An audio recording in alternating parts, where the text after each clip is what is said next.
인터넷 실시간 중계를 통해 20만 명의 시청자가 경기를 지켜봤다.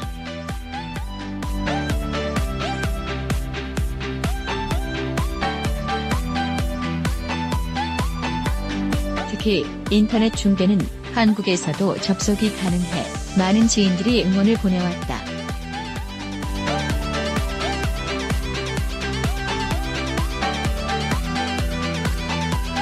규정상 2선부터 세 번째 레이스까지 4번의 주행 동안 총 2세트의 새 타이어를 사용할 수 있다.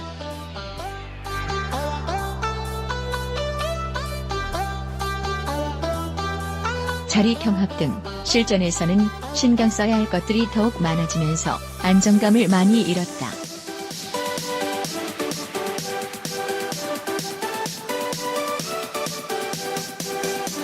포뮬러를 준비하는 선수들을 위해 총평을 말한다면 처음 도전한 레이스에서 꽤 만족스러운 결과를 얻었다.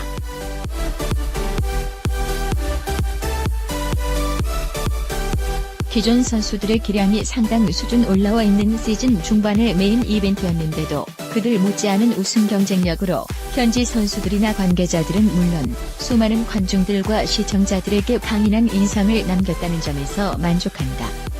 물론 CFGP에서 우승할 수 있는 절호의 찬스를 눈앞에서 놓친 것은 두고두고 아쉽겠지만 그것이 자극제가 되어 내년 시즌 전 경기 출전 준비를 위해 더욱 노력할 수 있을 것 같다.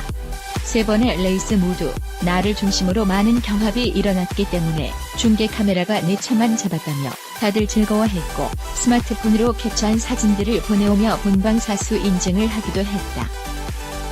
하지만 계획과 달리 차의 밸런스와 달라진 노면에 적응하는데 시간이 오래 걸렸고 예선 막바지에 겨우 개인 베스트 랩타임을 찍을 수 있었다.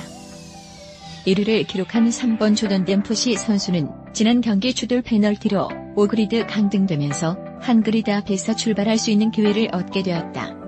결선 레이스 13에서의 각오는 예선 3위, 2그리드 출발, 결승 전체 4위, CFGP 2위 출발 과정에서 실수가 없도록 집중하고 그러나 예선 기록상 1위, 2위 선수를 제외한 나머지 상위권 선수들은 기록 차이가 거의 없어 나 혼자만의 여유 있는 레이스를 하기에는 무리가 있었다.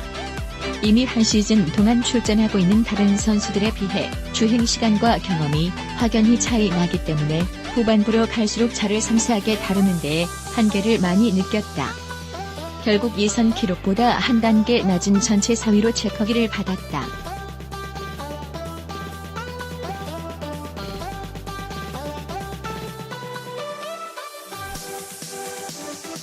FIA F4 중국 챔피언십은 영 드라이버들이 참가하는 F4 클래스, 30세 이상 선수들이 참가하는 중국 포뮬러 그랑프리 CFGP 클래스로 나뉜다.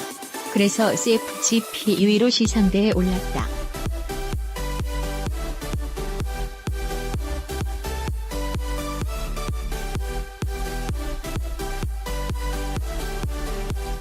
레이스 14 리뷰를 한다면 레이스 13 결과에 의해 4그리드 출발, 결승 전체 5위, CFGP 3위 새 타이어 2개를 이미 다 소모해서 특히 3위 33번 샹종휘 선수, 4위 77번 쟁완층 선수와 마지막 체커기가 나오는 순간까지도 치열한 공방을 벌였다. 순위를 한 단계라도 더 올려보려 노력했지만 레이스 초반 1랩을 세이프티카 상황으로 소모했기에 결승 9랩이 너무 짧게 느껴졌다. 레이스 15 리뷰를 한다면 레이스 14 결과 DOP 10 역순으로 6그리드 출발, 결승 전체 6위, CFGP 5위 상위 10명이 레이스 14.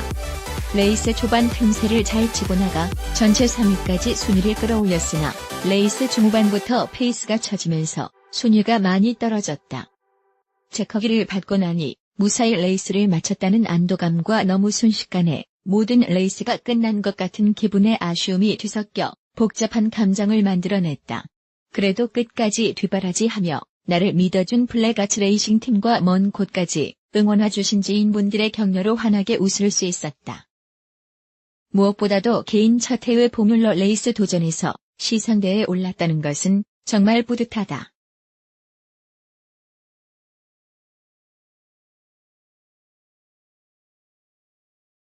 직접 경험한 중국 모터스포츠의 규모와 인기는 실로 대단했다.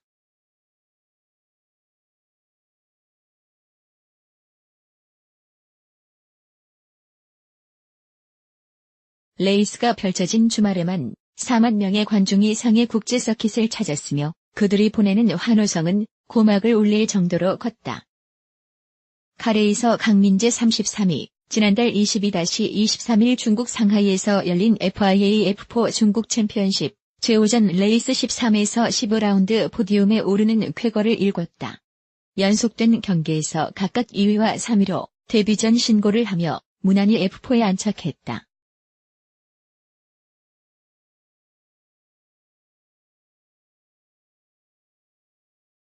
강민재의 도전은 눈물겹다.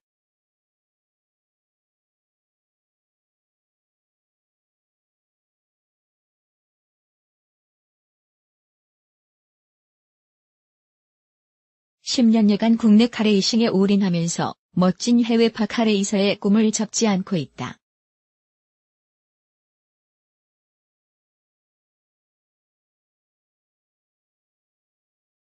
물론 스폰서의 부재가 가장 안타깝다.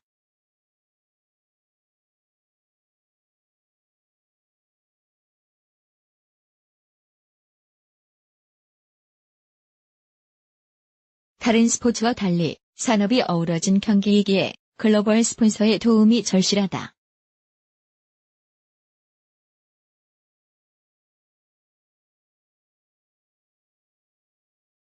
본인의 경제적 부담이 점점 심리적 압박으로 다가오지만 절대 포기는 없다.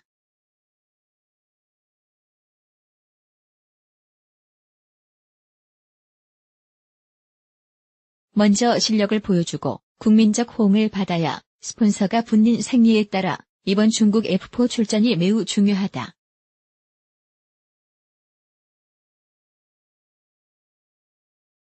어쩌면 해외 무대에 도전하는 마지막 기회가 될 수도 있다.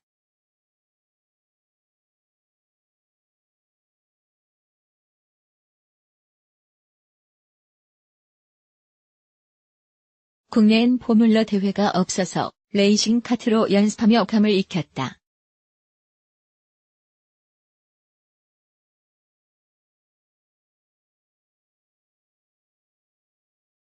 그리고 과감히 중국 F4의 시즌 도중 출전해 상위권 진입에 성공했다.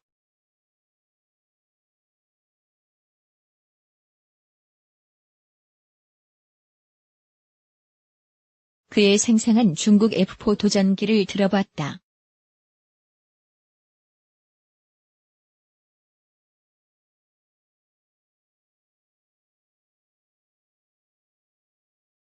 토요일 예선에서 집중한 부분, 전략 전술은 부족한 연습량을 채우기 위해 목요일 60분씩 2차례의 추가 연습 주행을 선택했는데 당일 폭우가 게다가 시작 시간도 지연되면서 총 연습 시간도 30분 정도 줄어들었다.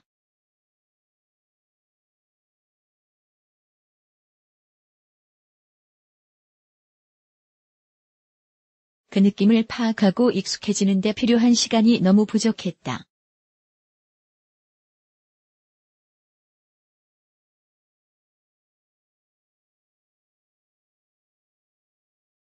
따라서 토요일 예선 목표는 금요일 단 한 번의 주행으로 얻은 소중한 데이터를 바탕으로 잦은 개선점을 최대한 빨리 이끌어내는 것이었다. 연료를 적게 넣고 새 타이어를 잘 워밍업해서 최고의 성능을 발휘하는 타이밍에 어택에 들어가는 전략이었다.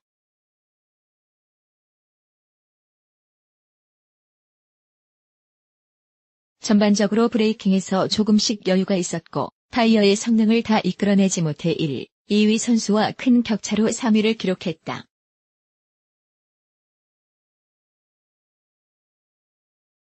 예선을 뛴 타이어가 아닌 새 타이어를 장착해 빠르게 치고 나가는 것이 목표였다.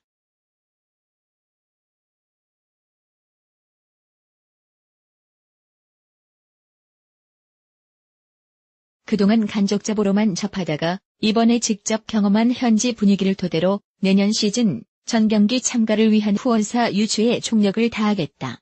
지속적으로 중국과 아시아 지역의 GT, 포뮬러 대회에 출전할 기회를 마련해 세계적인 프로페셔널 카레이서가 될 수 있도록 꾸준히 정진할 것이다. GP코리아 뉴스팀 GPKOREA GPKOREA